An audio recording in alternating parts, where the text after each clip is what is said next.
ইবাদত করছো আল্লাহর, বান্দার সাথে ভাব কেন? যদি এই ভাব দেখাইয়েই থাকো তো ইখলাসওয়ালা আমলও বরবাদ। এই ভাবের নাম অহংকার, তাকাব্বুর। রাসূল বলেন আগুন যেমন লাকড়ি ধ্বংস করে দেয়, অহংকার মানুষের ইখলাসওয়ালা আমলকেও ধ্বংস করে দেয়। আল্লাহ আমাকে আপনাদের সব ভাইকে হেদায়েতের দৌলত দান করেন। হেদায়েত বড় কঠিন সম্পদ। আমি মাওলানা হয়ে ওয়াজের প্যান্ডেলে বসছি, এটা হেদায়েত পেয়ে গেছি, কথা বলে না, পাইছি, গ্যারান্টি আছে। এক বক্তা হেদায়েত পাইয়া আবার চুলের মধ্যে কাটিন মাটিন লাগাইছে, আছে না? তো বলা যায় যে আমি হেদায়েত পেয়ে গেছি।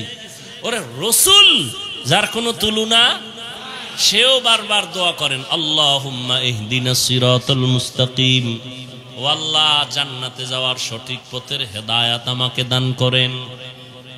রহমতের নবী দৈনিক শতবার ইস্তিগফারের আমল করেছেন। আস্তাগফিরুল্লাহাল আযীম ৭০ বার নবীর ইস্তিগফার পড়েছেন। ইস্তিগফার কেন পড়ে? হাসান বসরি রহমাতুল্লাহ আলাইহি আল্লাহর এক প্রিয় বান্দা গোলাম, জগৎ বিখ্যাত ওলিয়ে কামেল, একজনে গিয়া কয় আমার অসুস্থ, কয় ইস্তিগফার পড়ো অসুস্থতার জন্য। আর একজনে গিয়া কয় আমার ফসল হয় না, কয় ইস্তিগফারের আমল করো। একজনে কয় আমার দোকানে ব্যবসা হয় না, কয় ইস্তিগফারের আমল করো। আপনি খালি ইস্তিগফার পড়লেই যে গুনার জন্য ইস্তিগফার পড়া লাগবে, কই পাইছেন? খবর নাই তো, কোরআন হাদিসের খবর নাই, আর থাকবে কেমনে? আলমিরার চাবি যার কাছে আছে সে জানে আলমিরার মধ্যে কি আছে। তোমার কাছে তো চাবি নাই। কোরআন হাদিসের ইলমের চাবি উলামা আহলে হকের কাছে। তুমি কোন অনুবাদকের অনুবাদ পড়া ওই খবর নিতে পারবা না আরবি কোরআনে কি আছে।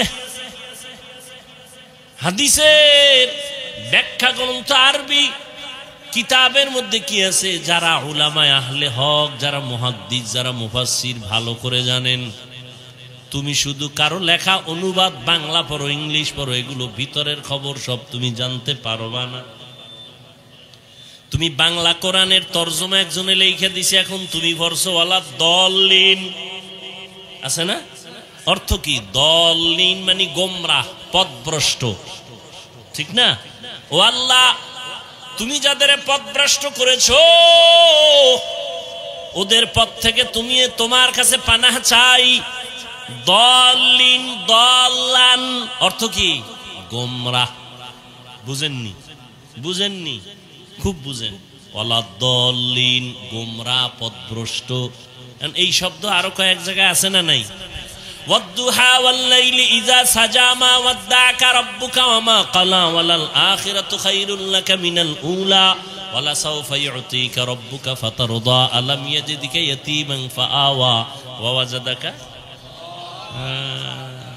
নবীরে কয় নবী ওয়া ওয়াজাদাকা দল্লান ফাহাদা, আপনাকে পাইছি দল্লানের মধ্যে, আমি হেদায়েত দিয়ে দিছি। তাহলে ওয়ালা দল্লিন অর্থ কি? গোমরাহ।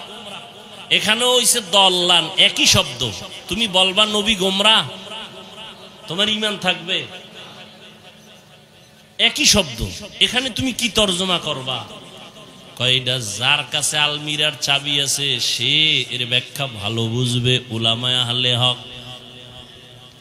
তুমি বাংলা কোরআন পড়ে বুঝবা না, তুমি তো এভাবেই তরজমা করবা। ওখানেও দল্লিন, হেনও দল্লান, একই অর্থ। তো নবীও গোমরাহ। তোমার জবানে নবীকে গোমরাহ বলা এটা চূড়ান্ত বড় বেয়াদবি। সাবধান। এজন্যই তো খাঁটি আল্লাহর প্রিয় বান্দা যারা অভিজ্ঞ, যারা তাদের অনুসরণ করা লাগে। বড় ডাক্তার হলে ওই এফসিপিএস, এফআরসিএস, এমবিবিএস এর সার্টিফিকেট নিলে হবে না। অভিজ্ঞ বড় ডাক্তারের শরণাপন্ন হইয়া প্র্যাকটিক্যাল ট্রেনিং দিতে হবে, ঠিক নি? ইঞ্জিনিয়ার বড় হতে হলে লেখাপড়ার সার্টিফিকেট যথেষ্ট না, অভিজ্ঞ ইঞ্জিনিয়ারের সাথে সময় লাগাতে হয়। দুনিয়ার লাইনে বড় হতে হলে বড়দের পেছনে যেতে হয়। আখিরাতের লাইনে বড় যদি হতে চাও, আখিরাতের লাইনে যারা বড় তাদের পেছনে কেন সময় দিবা না? দুনিয়া বুঝে আখিরাত বুঝে না, এনে বাঁকা হয়ে গেছে। আল্লাহওয়ালা যারা খাঁটি আল্লাহর গোলাম তাদের আল্লাহ পাওয়ার দান করেন। আল্লাহ বলেন সাবধান, এই পাওয়ার আমি সবাইকে দেই না, যারা তাকওয়ার উপরে চলে আমি আল্লাহ তাদেরকে দান করি।